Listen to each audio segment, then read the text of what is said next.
Chittagong Banshkhali Puichhari Prembazar main রাস্তা যানজটে বেহাল দশা। তৌহিদুল ইসলাম চৌধুরী, চট্টগ্রাম প্রতিনিধির ভিডিওচিত্রে বিস্তারিত।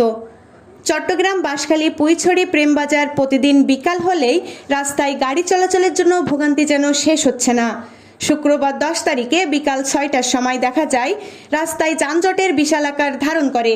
চট্টগ্রাম এবং কক্সবাজার আসা যাওয়ার জন্য চট্টগ্রাম দক্ষিণে আরকান রাস্তা ছাড়া বিকল্প রাস্তা হিসেবে মানুষ বেছে নেন চট্টগ্রাম বাঁশখালী মেইন রাস্তাটি। এই রাস্তাটি আনুমানিক প্রস্থ 10 ফুট হওয়াতেই গাড়ি চলাচলের অত্যন্ত কষ্ট হয়। তার মধ্যেই এত ছোট রাস্তাতেই বিভিন্ন মালিকানাধীন গাড়ি যেমন Banshkhali super service, S Alam service ও বড় বড় মালবাহী লরি গাড়ি অবৈধ পার্কিং করে বাঁশখালী প্রেমবাজারের উত্তর পাশে এবং দক্ষিণ পাশে এই 10 ফুটের রাস্তাটি থেকে 5 ফুট জায়গা দখল করে রাস্তাটির মধ্যে যানজটের সৃষ্টি করে। প্রেমবাজার ব্যবসায়ী ও চট্টগ্রাম এবং কক্সবাজারের আসা যাওয়া যাত্রীদের ভোগান্তির কারণে তারা বলে, এই অবৈধ গাড়ি পার্কিংয়ের কারণে এই ভোগান্তি কষ্টে পড়তে হয়।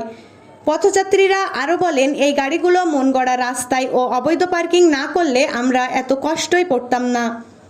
বাঁশখালী থানার ট্রাফিক নিয়ন্ত্রণকারী সার্জেন্ট রুবেল হোসেনের সাথে মুঠোফোনে যোগাযোগ করলে তিনি জানান, এই একই যানজটের জন্য আগেই আমি 6টা গাড়িটিতে মামলা দিয়েছিলাম। বাঁশখালী সেনাবাহিনীর ইনচার্জ শাহাদাত হোসেনের সাথে মুঠোফোনে যোগাযোগ করি।